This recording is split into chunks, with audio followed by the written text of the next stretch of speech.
How bad could it be? The thing was, Kevin had this way about him. It made Ben want to do what Kevin was doing, partly because it looked like fun, but more because it made Ben nervous not to.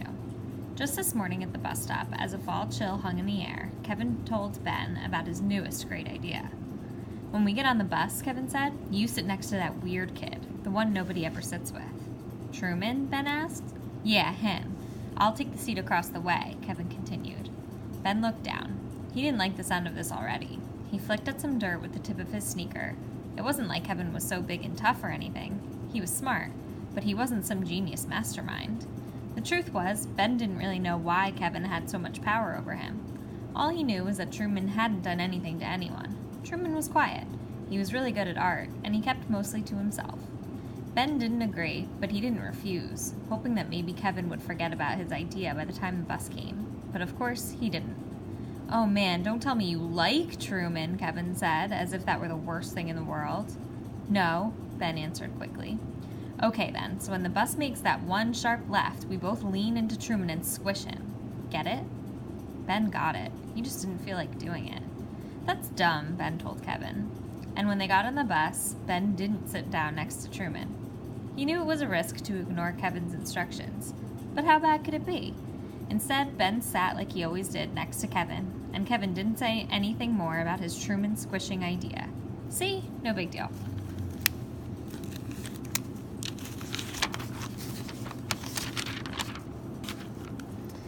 But when the bus made that sharp turn onto Main Street, Kevin pressed all his weight into Ben and kept pressing hard the entire rest of the way to school.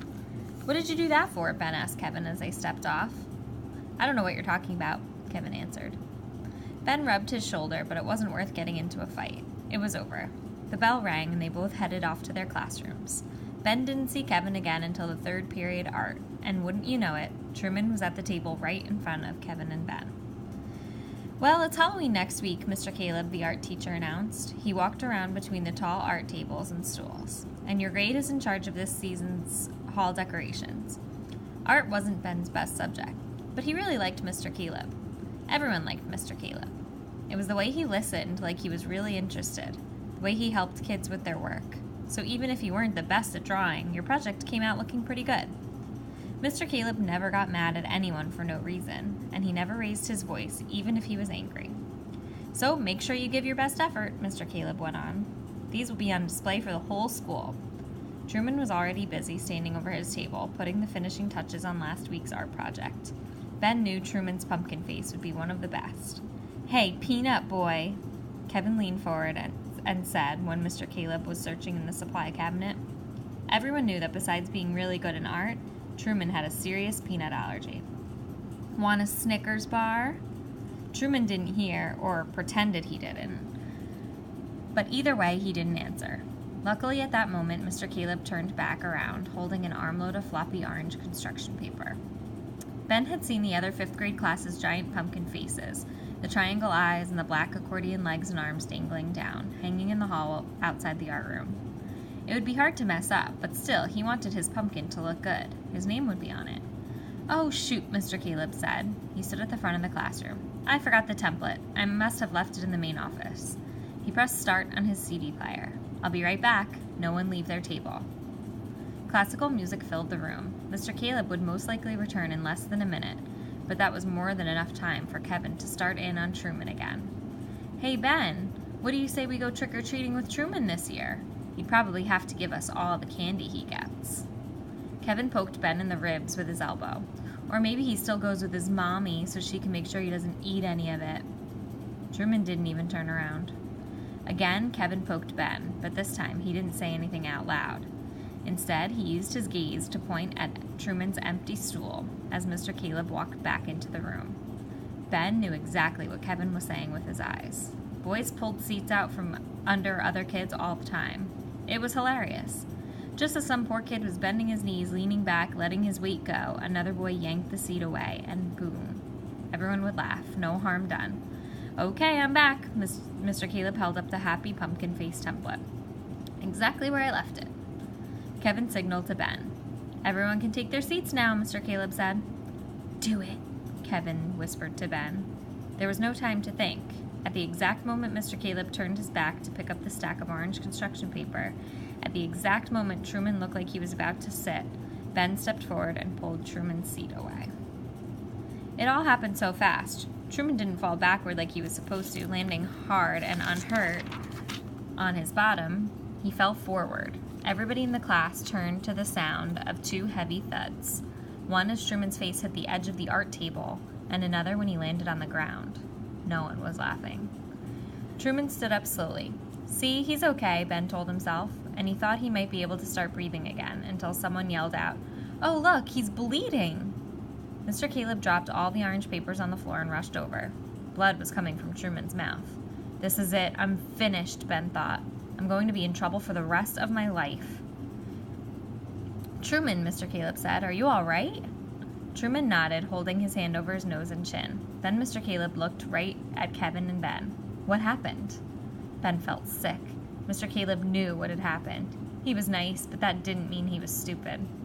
"What happened here?" Mr. Caleb asked again, louder and more firmly. "Truman, let me see." "It's okay. It's nothing. I'm okay," he said. His voice was muffled, but he kept his face hidden. "You're not okay, Truman," Mr. Caleb said. "You're bleeding. What happened?" Now Mr. Caleb is going to hate me, Ben thought. He knew it, and he knew he deserved it. "This is the last time I'm going to ask," Mr. Caleb demanded.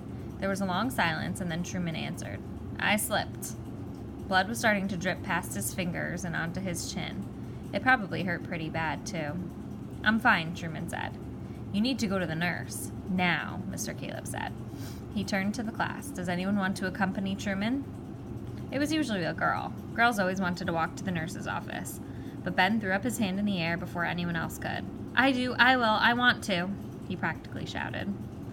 Ben didn't turn to see, but he was certain that Kevin was staring right at him, as if he were throwing down a challenge. This time it would take more than just ignoring Kevin. "Can I go with him?" Ben asked. Maybe Mr. Caleb knew what happened.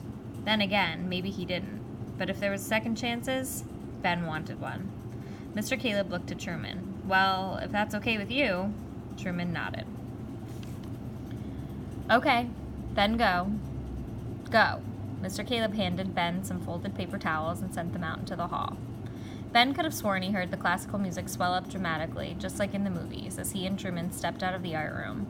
But when the door closed behind them, the hallway was silent. They walked quietly for a while. Cheerful orange pumpkins were looking down on them the whole way, seeing, judging. Oh, what did they know? At the end of the hall, the Halloween decoration suddenly stopped. This is where his class's pumpkin heads would be hung. 22 new faces, 44 watchful eyes. Finally, Ben said something. "Are you okay?" Truman didn't respond. Of course he was mad. He must be furious and hurt and maybe sad, but he hadn't told on him. Ben wasn't in trouble. "Truman, are you all right?" Ben asked again. They turned around the corner just past the stairwell and headed down the corridor. They stopped when they got to the nurse's office. "Truman?" "I'm okay," Truman said. "Truman, I'm really sorry," Ben said. "I know." Ben reached for the handle, but Truman put his hand out first to open the door. He paused. "I just want to know why you did it," Truman said. Why did he do it? And that's when Ben realized he had no idea. Was he trying to get Kevin to like him? Or was he afraid? Was he more afraid of how bad it felt to be the one who's getting picked on? Whatever it was, whatever the reason, it wasn't worth it. Ben could not imagine feeling any worse than he did right then. Kevin wasn't going to change, and Truman probably knew that too. "I don't know," Ben answered. But from that day on, for Ben at least, things were going to be different. He would make sure of that. Truman shrugged. Then he pulled open the door and held it. He looked right at Ben, and together they walked inside.